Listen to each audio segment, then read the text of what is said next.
வணக்கம். இது செய்தி மலரின் நேர்காணல் நிகழ்ச்சி. இன்றைய நிகழ்ச்சியில் காணொளி மூலம் நம்முடன் இணைப்பவர் இந்தியாவின் மூத்த பத்திரிகையாளர் டெல்லியிலிருந்து ராஜகோபால் அவர்கள். சார் வணக்கம். நமஸ்காரம் பா. நமஸ்காரம் கார்த்திக் சார், நீங்க மிகப்பெரிய தீர்க்கதரிசி அப்படிங்கிறது எங்களுக்கு புரிஞ்சது. ஏன் அப்படின்னா இந்த தமிழ்நாட்டை எக்ஸிட் போல்ன்ற பேர்ல பல்வேறு கருத்து கணிப்புகள்லாம் வெளியில வந்தது. அதற்கு முன்பால கருத்து கணிப்புலாம் வெளியில வந்தது. 10 சீட்டு வாங்குவாரா, 5 சீட்டு வாங்குவாரா, சதவீதம் இவ்வளவுதான் வரும், 2 சீட்டு தான் வரும், திருச்சியிலேயே தோப்பாரு. இப்பெல்லாம் வந்த போது நீங்க தான் முதல்ல சொன்னீங்க, நம்ம கிட்ட பேசும்போது கூட விஜய் முதல்வர் ஆவார் அப்படின்னு சொன்னீங்க. அது இன்னைக்கு பழிச்சிருக்குது. அது மிக சந்தோஷம். அதுக்கு முதல்ல ஒரு சின்ன வாழ்த்துக்கள் சார் நீங்க சொன்னதுக்கு. So kind of you. செய்தி மலர் நேயர்களுக்கும் கார்த்திக்கும் என்னுடைய நன்றி, தங்களுடைய குழுமத்திற்கும் என்னுடைய நன்றி. காரணம், நாம் இருவரும் பேசியது அரசியல். தமிழக அரசியலை 1967 நான் பார்த்தேன் என்று சொன்னேன். ஒரு புயல் வந்தது, ஆனால் இது சுனாமி ஆகும் என்று யாரும் எதிர்பார்க்கவே இல்லை என்னை பொறுத்தமட்டில். ஆனால் முதலமைச்சர் ஆயிடுவார் என்ற நம்பிக்கை எனக்கு இருந்ததுங்க. அது பொலிட்டிக்கல் இன்ஸ்டிங்க்ட் இருந்ததுங்க. அதனால நான் சொல்றேன், அது பெரிய விஷயம். ஏன்னா பல்வேறு கருத்து கணிப்புகள் ஆங்கில ஊடகங்களுக்கு எடுத்தாங்க, தமிழ் ஊடகங்கள் எடுத்தாங்க. இவ்வளவு விஷயங்கள் வரும் பொழுது ஒரு சார்பாவே இருந்தது. எல்லாமே ஒரு எட்டு நிறுவனங்கள்ட்ட எடுக்கப்பட்டதெல்லாம் ஒரே மாதிரி வந்தது. இந்தியா டுடே ஆக்சிஸ் மட்டும் வேற மாதிரி இருந்தது. விஜய் இன்னும் 126 போட்டாங்க. மிச்சபடி எல்லாமே ஒரே மாதிரி இருந்தது. அதையும் மீறி இந்த கள நிலவரத்தை நீங்க ரொம்ப சரியா கணிச்சீங்க. அதை எப்படி நீங்க இந்த கள நிலவரத்தை கணிச்சீங்க? இதுல அதற்கு செய்தி மலர் நேயர்களுக்கும் கார்த்திக்கும் சொல்ல வேண்டும் என்றால், என்னுடைய மரியாதைக்குரிய தகப்பனார் பத்திரிகையாளர், என்னுடைய மரியாதைக்குரிய தாத்தா பத்திரிகையாளர், அதை தவிர குல்தீப் நாயர், அருண் ஷோரி மற்றும் பிரபு சாவ்லா போன்ற தலைவர்களால் நான் வளர்க்கப்பட்டேன் டெல்லியில். அவருக்கு இருக்கப்பட்ட ஒரு அரசியல் ஞானங்கள், அதை தவிர ஒரு அரசியல்வாதி சத்பால் மித்தல் என்று சொல்பவர் பஞ்சாப்ல இருந்து எம்பிங்க. அவர் நேஷனல் சர்வைவல்னு ஒரு பேப்பர் நடத்திருந்தார். அதுக்கு நான் சப் எடிட்டரா இருந்தேன். நான் சொல்றேன்னா 1980, 85, 90. அவர் ஒரு மாபெரும் தீர்க்கதரிசி, அரசியல் தெரிந்தவர். என்னுடைய தகப்பனார் ராஜாஜியிடம் பணிபுரிந்தவர், சுதந்திர கட்சியில் இருந்தவர். அதை தவிர அண்ணாதுரை அவர்களையும் காயிதே மில்லத் அவர்களையும் எங்க அப்பா சந்தித்த போது நான் கூட போயிருக்கேன். அந்த மாதிரி ட்ரைனிங்ல வந்தவங்க நானு. அதனால விஜய் வருவார் என்று அழுத்தம் திருத்தமாக சொன்னேன். நான் அது தைரியமா சொன்னேன். பல திமுக தலைவர்கள் என்ன திட்டமும் திட்டினாங்க, நீ செய்தி மலர் செய்தியை பார்த்து விட்டு. ஆமாமா. அதுல நீங்க குறிப்பிட்டது போல இப்ப இந்த மெஜாரிட்டிக்கு ஒரு 10 சீட்டு குறைவாக இருக்கு. 108ல இருக்கு. 118 மெஜாரிட்டிக்கு. இவங்க இப்ப சிஎம் அவர் எப்படி இருந்தாலும் ஆளுநர் பதவியேற்க சொல்லணும் இல்லையா? இவருடைய கடிதம் கொடுத்திருக்காரு, பதவியேற்க சொல்லணும். 2 வாரம் டைம் கேட்டிருக்காங்க. அதற்கு என்ன மாற்றங்கள் இருக்கும் சார்? அதுல மாற்றங்கள் காங்கிரஸ் சப்போர்ட் பண்ணும், இல்ல அதிமுக அப்சைன் பண்ணும். அந்த வாக்கெடுக்கும் பொழுது அதிமுக வெள்ள நடப்பு செய்துட்டு அப்சைன் பண்ணிட்டாங்கன்னா சிம்பிள் மெஜாரிட்டி ஜெயிச்சிருவாங்க. திமுகவிற்கும் தாவிகாவிற்கும் உறவு வராது. ஆனா அதிமுக பாஜகவிலிருந்து பிரிந்து விட்டால் வரும். ஒரே ஒரு எம்எல்ஏ தானே பாஜக, அதனால அவங்க இக்னோர் பண்ணிடுவாங்க. ஆமா ஆமா. விஜய்க்கு நல்ல ஒரு 6 மாதத்திலிருந்து 1 வருடத்திற்குள் நல்ல ஒரு வரவேற்பு இருக்கும். அந்த ஒரு மரியாதையையும் அரசியல் நோக்கத்தையும் அவர் கையாண்டால் அடுத்த 10 வருடங்களுக்கு விஜயை நகர்த்த முடியாது யாராலையும். இதுல திமுக கிட்டத்தட்ட ஒரு 73 இடங்கள், 71 இடங்கள் வந்திருக்கு திமுக கூட்டணி. அது ரொம்ப மோசமான ஒரு தோல்வியும் கிடையாது இல்லையா? ஒரு 71ங்கிறது கிட்டத்தட்ட ஒரு ரீசனபிளான ஒரு கணக்கு தானே அது. ஆக மொத்தம் தமிழ் மக்கள் விஜய்க்கு வாக்கு கொடுத்திருக்கிறார்கள். அது அனுதாபாலையாகத்தான் நான் பார்க்கிறேன் கரூர் சம்பவத்திற்கு பிறகு. தவிர காங்கிரசுக்கு திமுகவிற்கு தோல்வி. அது தோல்வி இல்லை. எப்படி டிஃபீட்டட் பார்ட்டி திருப்பி அரசாங்கத்துக்கு கிட்ட வர முடியாது. ஒரு 5 வருஷம் வெயிட் பண்ணணும். திமுகவை பொதுமக்கள் நிராகரித்தார்கள், போதைப் பொருள், ஊழல் எல்லாம் வச்சிருந்ததுனால. அதை தவிர இந்த விஜயை நெசிக்கினாங்க பாருங்க, துன்புறுத்தினாங்க பாருங்க, கிரஷ் பண்ணாம பாருங்க. அதுலயே அவங்க தோத்து போனாங்க. தென்வினை தன்னை சுடும், வீட்டப்பம் ஓட்டை சுடும். சோ அந்த விஷயத்த பாத்தீங்கன்னா விஜய் எதிர்நோக்கக்கூடிய சவால்கள் அதிகம். இனி அவருக்கு பொறுப்பு அதிகமாக வந்துவிட்டது. முதலமைச்சராக பதவியேற்றுக் கொண்டு விட்டார். ஆனால் அவர் படிப்படியாக சபாநாயகர், அதை தவிர உள்துறை அமைச்சர், விவசாய அமைச்சர், இந்த மாதிரி அமைச்சர்கள்லாம் போடும்போது எல்லாருக்குமே புது புது முகங்களாக இருக்கிறது. யாருக்குமே அரசாங்கத்தில் அனுமதி அது பழக்க வழக்கம் இல்லை. ஒருவேளை செங்கோட்டையனை சபாநாயகர் ஆக்கி அவங்க மீதி டேபார்ட் பண்ணா, ஏன்னா தன்னுடைய ஆளுதான் சபாநாயகரா வச்சுக்கணும். இது நடுவில் பிரேமலதாக்கு மந்திரி சபையில சேர தயாரா இருக்காங்க. அந்த மாதிரி எல்லாம் இப்போ இந்த மிச்சம் இருக்கக்கூடிய இடங்களுக்கு அதிமுக பிரிஞ்ச திமுக கூட்டணியில இருந்து பிரிஞ்சு வரதுக்கு பிரேமலதா தயாரா இருக்காங்க இல்லையா? தயாரா இருக்காங்க. அதே மாதிரி அதிமுக கூட்டணி இருந்து யாராவது பிரிஞ்சு வருவாங்க. ஆ. அது இல்ல, வரத்துக்கு இப்ப பாட்டாளி மக்கள் ராஜ்யசபா கட்சி. ராஜ்யசபா சீட்டு வாங்கியிருக்காங்களே, திமுக கூட்டணியில ராஜ்யசபா சீட் இவங்க வாங்கியிருக்காங்க, அன்புமணிக்கு வந்து அங்க வாங்கியிருக்காங்க. அதுல ஒன்றும் பிரச்சனை வராது, அதுல இருந்து வெளில வருதுல. என்ன இருக்குது அதனால எனக்கு அது அந்த கதை போனது கதை அப்படி அவ்வளவு முடிஞ்சு போச்சு. ஓஹோ. அது அரசியல்ல துரோகம் செய்வது என்பது சாதாரணம். அதை தவிர தமிழ் உங்களுக்கு செய்தி மலருக்கு ஒரு முதல் முறையாக சொல்ல இருக்கிறேன். ம். செய்தி மலர் நேயர்களுக்கு ம். விஜயினுடைய தகப்பனார் சந்திரசேகரன் ராஜ்யசபா உறுப்பினராகிறார். ஓஹோ. ஆஹா. காரணம் என்ன என்று கேட்டால் சி.வி. சண்முகம் அவர் எம்எல்ஏ ஆயிட்டாரு. அவர் ஆமா. ராஜ்யசபா அவர் ராஜினாமா செய்த இடத்த தன்னுடைய தகப்பனாரை அனுப்ப இருக்கிறார். காரணம், டெல்லியில் தன்னுடைய தகப்பனாரை வைத்துக் கொண்டு அரசியல் செய்ய ஆசைப்படுகிறார். ஓஹோ. நரேந்திர மோடியுடன் நெருக்கமாக இருப்பது, ராகுல் காந்தியுடன் நெருக்கமாக இருப்பது என்பதெல்லாம். ஆக மொத்தம் அந்த எஸ்.ஏ. சந்திரசேகர் எம்பி ஆயிட்டார்னா ம். தமிழகத்தில் இருந்து ஒரு முகம் டெல்லியின் ராஜ்யசபாவில் முதலாக நுழைபவர் அவர் தமிழ் வெற்றி கழகத்துடைய வேட்பாளராக. ஓஹோ. அவருக்கு சிம்பிள் மெஜாரிட்டி ஜெயிச்சுடலாம், ஈஸியா ஜெயிச்சிருவார். ம். ம். ஏன்னா இப்ப சி.வி. சண்முகம் இப்போ அங்க ராஜினாமா பண்ணிட்டாருன்னா அதிமுக திருப்பி அவன் இன்னொரு கேண்டிடேட் போட்டியிட வாய்ப்புகள் கிடையாது இல்லையா? இங்க சிம்பிள் மெஜாரிட்டி சிட்டிங் கவர்மெண்ட் தானே எடுக்கணும். ஓஹோ. இப்ப தமிழ் வெற்றி கழகம் தானே எம்பியா இருக்கா, இது ஆமா. MLA government. கேண்டிடேட் ஜாஸ்தி. அவங்களுக்கு அதிகமான வாக்கு அவங்க தானே இருக்கு. அதுல எதிர்கட்சியில இது பண்ண மாட்டாங்க. ம். ம். இன்னும் 5 வருஷம் இருக்குது. அவருக்கு ராஜ்யசபால 2 வருஷம் தானே. ஆமா, ஆமா. 2 வருஷத்துல ரிட்டையர் ஆகணும். ஆனா சந்திரசேகர் கொடுத்துருவாங்க எங்க டெல்லியில பேச்சு வரதுக்கு. நான் பெரிய ஓஹோ. இடத்த கேள்விப்பட்டேன். அது உங்களுக்கு ஸ்கூப் செய்தி. ஓகே, மிக்க நன்றி. இப்போ இந்த விஜய்க்கு விழுந்த வாக்குகளை பத்தி இதுக்கு முன்பாக பல்வேறு சர்வே எல்லாரும் சொன்னது என்னன்னா, அந்த தேர்தல் நடந்த உடனேயே சதவீத கணக்கு அதிகமாக வாங்கியிருக்காங்கன்னு சொல்லும்போது எஸ்ஐஆர்ல விடுபட்ட பணங்கள் எடுத்ததுனால வந்தது, இப்படி பல்வேறு காரணங்கள் சொன்னது. இது எல்லாம் இன்னைக்கு பொய்யாயிடுச்சு இல்லையா? எஸ்ஐஆர் விடுபட்டது காரணம், அதெல்லாம் ஒரு பெரிய விஷயம் கிடையாது இப்படின்னு அப்படி சொல்லப்பட்டது சொல்ல இன்னைக்கு முடியாது. பொய்யாயிடுச்சு. பொய்யாயிடுச்சு. திமுகவே ஒரு பொய் கட்சி தானுங்க. ம். ம். திமுகவே ஒரு பொய் கட்சி தானே. பொய்யில வளர்ந்தது தானே அது. ம். அதை தானே சொல்லி அதனால தான் அவங்க பொய்யிலே மறந்தார்கள், மறைய போகிறார்கள், மரணம் அடைந்தார்கள். இனிமேல் திமுகவில் இருக்கக்கூடிய உட்கட்சி பிரச்சனையை தான் நாம் பேச வேண்டும். இன்று பரந்தாமன் என்று சொல்லக்கூடிய முன்னாள் எம்எல்ஏ சில நிருபர்களிடம் பேசியிருக்கிறார். எனக்கும் நல்ல எழும்பூர்ல இருந்தவர். அவர் வந்து ட்வீட் போட்டிருக்காரு இன்னைக்கு. ஆ. சேகர் பாபுனாலதான் ஸ்டாலின் தோத்து போயிட்டாருன்னு. ஓஹோ. அதை ஆதரிச்சு பல எம்பிக்கள் எம்எல்ஏக்கள் சொல்லியிருக்காங்க. ம். ம். என்னை பார்த்து மட்டும் சேகர் பாபு மீது அவர் தான், அந்த சேகர் பாபு தான் கடுத்தாரு பரந்தாமனுக்கு எம்எல்ஏ சீட் கொடுக்காத. ஆமா, எழும்பூர் அவர் ராஜ்மோகன் இப்ப ஜெயிச்சாரு தாவேக்கால. ஆமா. சோ அதனால என்னை பொறுத்து மட்டும் திமுக உள்கட்சி சண்டையெல்லாம் இப்போ கண்டிப்பாக அது பெருசாகும். ஐயா ஸ்டாலின் அயல்நாடு போகிறதாக நான் கேள்விப்பட்டேன் 3 மாதத்திற்காக. ஓஹோ. இப்போ உதயநிதி கட்சி கொடுத்துட்டு போயிடுவாரு, அவ்வளவுதான், முடிஞ்சு போச்சு. உதயநிதிக்கு எல்லாம் ஃபுல் ரெஸ்பான்சிபிலிட்டி வந்துடுச்சு இனிமேல். ம். ம். இப்போ எப்படி உதயநிதியில செந்தில் பாலாஜி தான் எதிர்கட்சி தலைவரா போடணும்னு நினைச்சிட்டு இருக்காங்க இப்ப தமிழகத்துல. ஓஹோ. உதயநிதி எதிர்த்து உட்கார மாட்டாரு. உதயநிதி எதிர்க்கட்சி தலைவர் வாய்ப்பு இல்லையா? அவர் இருந்தா தானே சரியா இருக்காதா? அவர் விஜய் எதிர்க்கிறதுக்கு கஷ்டப்படுவார்ல, அந்த ரெட் ஜெயண்ட் வந்துடும்ல நடுவுல. ஓஹோ. ஏன்னா இப்போ தமிழ் வெற்றி கழகம் உதயமானதே உதயநிதினால் தான் உதயமாச்சு.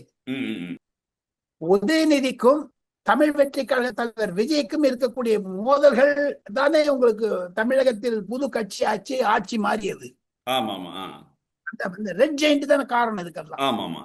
அதற்கு உதயநிதி எதிர்கட்சி தலைவராக மாட்டார். செந்தில் பாலாஜியை கொடுத்துட்டு, ஏன்னா அப்பதான் விஜய்க்கு ஆத்திரம் வரும், மிளகு கிடைச்ச மாதிரி இருக்கும் ஜோரா. ம். ம். இல்ல, இப்போ நீங்க உட்கட்சி பூசல் அதிகமாக காரணம்னு சொல்றீங்க. இப்ப இவர் ஸ்டாலின் அவர்கள் அங்க சென்று விட்டாருன்னா கட்சி தலைமையோட பொறுப்பையே உதயநிதிக்கு வழங்குறதுக்கான வாய்ப்புகள் இருக்கா? ஆமா, இப்ப என்ன சொன்னாலும் சொல்லாட்டாலும் உதயநிதி தானே எடுத்து விடுவாரு. அதை தவிர உதயநிதி அசம்பிளில வேற ஸ்டாலின் இல்லாத காரணத்தினால அவர் இருக்க வேண்டிய கட்டாயம் இல்லை இல்லையா? அதை தவிர ம். உள்கட்சி பிரச்சனை நான் டெல்லியில் கேள்விப்படுவது எப்படின்னு கேட்டீங்கன்னா, இனிமேல் அந்த சபரீசனுடைய செல்வாக்கு அதிகமாகும். ஓஹோ. அப்ப உதயநிதியுடைய இம்பார்ட்டன்ஸ் கட்சியில வளரும். ம். ம். பொருளாதார ரீதியாக பாத்தீங்கன்னா சபரீசனுக்கு அந்த dependence of Stalin on Sabarisan அதிகமாகும். ஓஹோ. சோ அந்த மாதிரி தான் குழப்பம் வர ஆரம்பி. இதனால துரைமுருகன் இனிமேல் கட்சிக்கு வரமாட்டார், முடிஞ்சு போச்சு. ம். ம். அவருடைய அரசியல் வாழ்க்கை முடிந்து விட்டது. கிருஷ்ணாராமன் இருக்க வேண்டியதுதான் இனிமேல். 34 அமைச்சர்கள்ல கிட்டத்தட்ட 32 அமைச்சர்கள் தோல்வி அடைஞ்சிருக்காங்க. அப்ப மக்கள் நம்மதான் முன்னாடி அவ்வளவு சொன்ன மிகப்பெரிய ஒரு அலையில், அதாவது வெளியில தெரியாத ஒரு அலை இருந்திருக்கு. நீங்க சொன்ன மாதிரி மௌன அலைன்னு ஒரு தடவை வார்த்தையை சொன்னீங்க, மௌன புரட்சின்னு சொன்னீங்க. மௌன புரட்சி தவிர இது சுனாமி தாங்க. இது எனக்கே ஆ, புரிய பயமா இருக்குங்க சார். நான் டெல்லியில பேசக்கூடிய அகில இந்திய தலைவர்கள்லாம் பார்த்து பயப்படுறாங்க சார். இது என்ன இது? அவர் பிரச்சாரத்துக்கு போகல, பிரஸ் இன்டர்வியூ கொடுக்கல, ம், அவ்வளவு அழுத்தம் இருக்குன்னா இவர் எப்படி இருப்பாரு? அதனால ராகுல் காந்தி மயங்கி விழுந்தார் இவர் மேல. ம், ம், ம், இப்ப ராகுல் காந்தி இருக்கிறதுனால இப்ப பாருங்க ஒரு கான்ட்ரடிக்ஷன். கார்த்திக், ம், ராகுல் காந்தி வந்து விஜயிட்ட வந்துட்டாரு. இன்னைக்கு சிஎம் மீட்டிங்ல காங்கிரஸ் போகவே இல்லை. ம், ம், அந்த அதாவது சாரி ஸ்டாலினுடைய மீட்டிங்ல ஸ்டாலின் ராஜினாமா பண்ணிட்டாரு. ம், இப்போ காங்கிரஸ் வந்து விஜய் பக்கம் போயிடுச்சுன்னா ம், திமுக இருக்கக்கூடிய கூட்டணி யார் யார் விசிகா போக முடியாது, ஏன்னா தலித் கட் பண்ணிடும். ம். விசிகா வெளியே சப்போர்ட் பண்ணுன்னு சொன்னா அவங்க தாவேக்கால இருக்கக்கூடிய தலித்துகள்லாம் எதிர்ப்பாங்க விசிகாவை. ஓஹோ. நிறைய ஒரு மாறுதல்கள்லாம் இருக்குது. இப்போ இதுதான் இந்த விசிகா பாதிப்பு. விசிகா அங்க ஆதரவு கொடுக்கல அப்படின்னா பாமக தாவேக்காவோட இணைவதற்கு வாய்ப்பு இருக்கா? பாமக வந்து அவங்க 2 எம்எல்ஏ வந்திருக்காங்க இல்லையா பாமகக்கு. ஆமா. அப்போ நம்ம விஜயனுடைய மந்திரி சபையில ம். அன்புமணி ராமதாஸுடைய ஒய்ஃப் சௌமியா ராமதாஸ் மந்திரி ஆயிடுவாங்க. ஓஹோ. இப்போ இது இன்னைக்கு சிபிஎம் வந்து இன்னைக்கு செயற்குழுல ஏதோ பேசுறாங்க, அவங்களுடைய கூட்டப்பட்டு இருக்கு. வெளியில இருந்து ஆதரவு தரலாமான்ற மாதிரி பேசப்பட்ட தகவல்கள் வருது. அப்படி இருக்கிறது வாய்ப்பு இருக்கா? சிபிஎல் போவாங்களா விஜய் பக்கம்? சார் ஒண்ணு ராகுல் காந்தி அகில இந்திய அளவில் மங்கி வருகிறார், மறைந்து போனார், ஒண்ணுமே இல்லை, தடா ஃபாரின் போயிடுறாரு, அவர் அரசியல்வாதியா என்று தெரியவில்லை. ம், இதையெல்லாம் புரிந்து கொண்டுதான் ம், விஜய் தன்னுடைய காயை நகர்த்த வேண்டும். ம், ம், காரணம் என்ன என்று கேட்டால் கார்த்திக், ம், செய்தி மலர் நேயர்களுக்கு ஒரு புதியதான தகவலை நான் சொல்ல போகிறேன். இன்னொரு புதியதான தகவல். ம், ம். தமிழ்நாட்டு கஜானால ₹1 இல்ல, ₹1 கிடையாது. 10.5 லட்சம் கோடி ரூபாய் கடன் இல்ல, டோட்டலா இல்ல. மொட்டை அடிச்சு வச்சுட்டாங்க. ம், ம். ஆனா இப்போ விஜய்க்கு அதெல்லாம் அந்த நிதி வரணும்னு சொன்னா மத்திய அரசாங்கத்தினுடைய உதவி தேவை. ஆ, எப்பவுமே நீங்க ஸ்டாலின் பண்ற மாதிரி மத்திய அரசாங்கத்தை எதிர்த்து பண்ணிட்டு தமிழ்நாட்டை கஜானா காலி பண்ணீங்கன்னா ஒண்ணும் நடக்காது.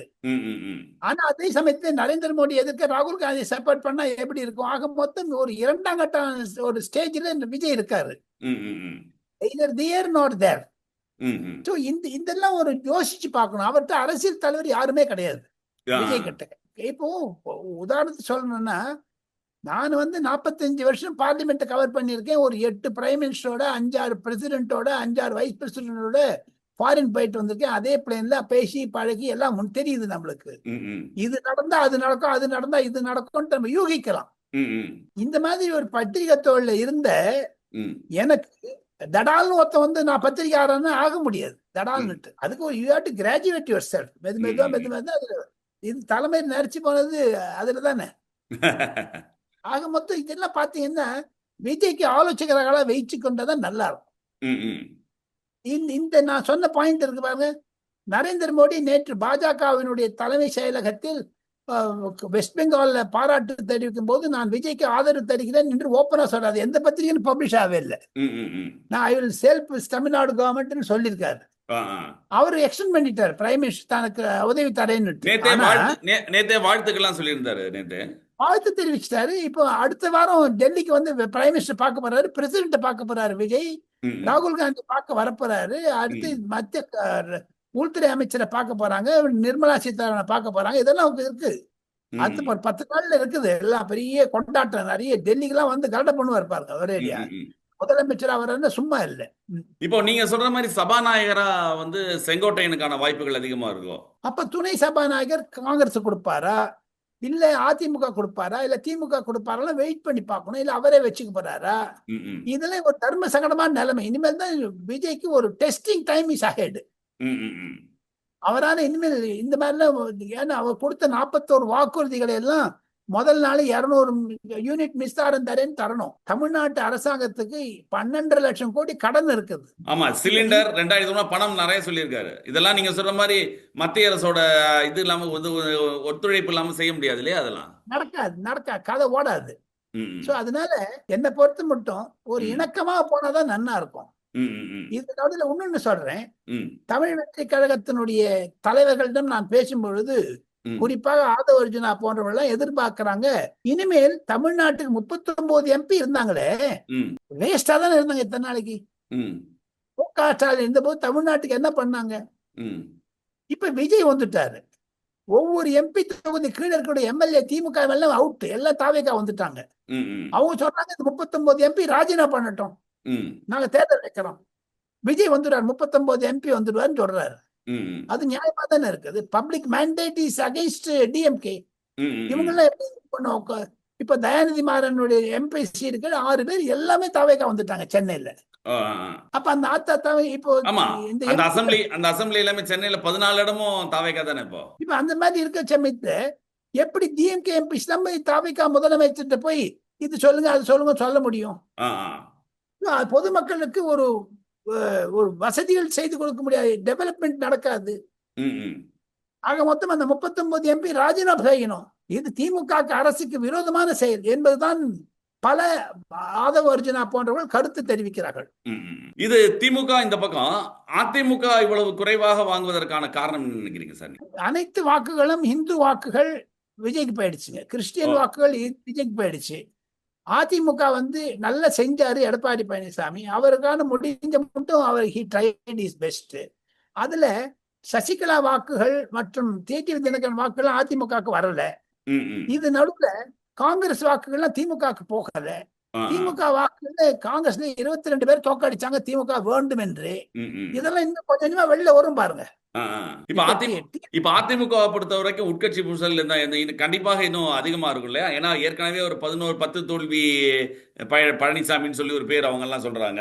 இது இன்னும் தோல்வி அதிகமாகுமா? இன்னும் உள்ளுக்குள்ள கலவரம் வெடிக்கிறதுக்கு வாய்ப்பு இருக்கா அதிமுகக்குள்ள? முதல் தோல்வி ஸ்டாலின் சொல்லலாம்ல. இப்போ ஆமா. அவர் என்ன பண்ண போறார்? அவர் 3வது முறையே தோல்வி வெற்றி எல்லாமே ஸ்போர்ட்ஸ்மேன்ஷிப்ல தான் எடுத்துக்கணுங்க. விளையாட்டு மாதிரி தான் எடுத்துக்கணுமே தவிர அவர் 10 தோல்வி தான். இப்போ 100 தரம் தோல்வி அடைஞ்சார் ராகுல் காந்தி. அவருக்கு என்ன சொல்ல போறாரு ஸ்டாலின்? ஆமா.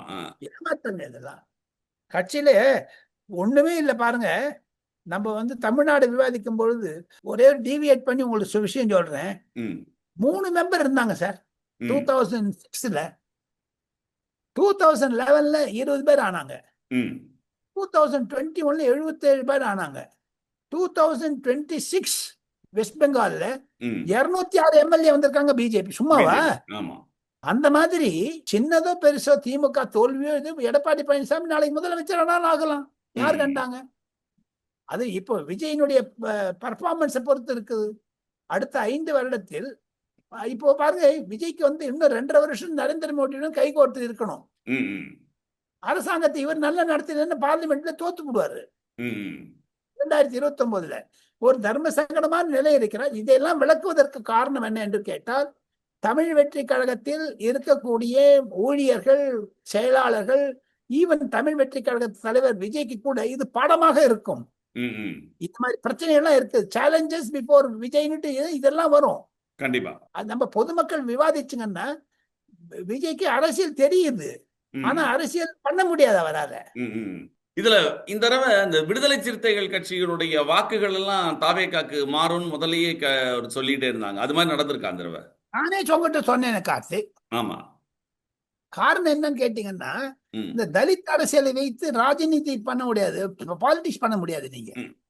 அதை தோல்வியுற்றார் யாரு? ம். நம்ம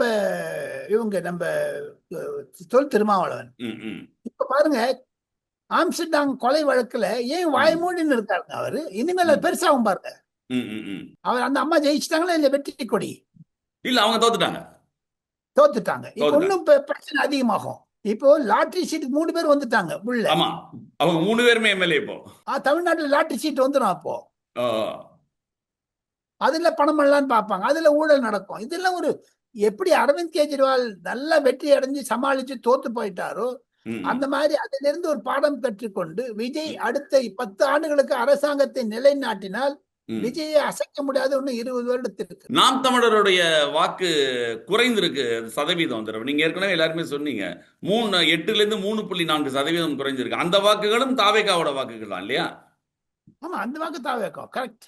இது ஒரு மௌன புரட்சி கார்த்திக். ம். இது யாராலையும் புரிஞ்சிக்க முடியாது. எந்த சிபாலஜிஸ்டாலும் 2013 எப்படி நரேந்திர மோடி 2014 பிரதமர் ஆனாரோ, காங்கிரஸை ஒழித்தாரோ, ம். அதே மாதிரி விஜய்க்கு ஒரு பரிபூர்ண ஆதரவு தமிழ் மக்களிடமிருந்து திமுகவை ஒழித்தார் அவர். இனிமேல் ம். திமுக தலையெடுக்கிறது கஷ்டம். ம். ம். ம்.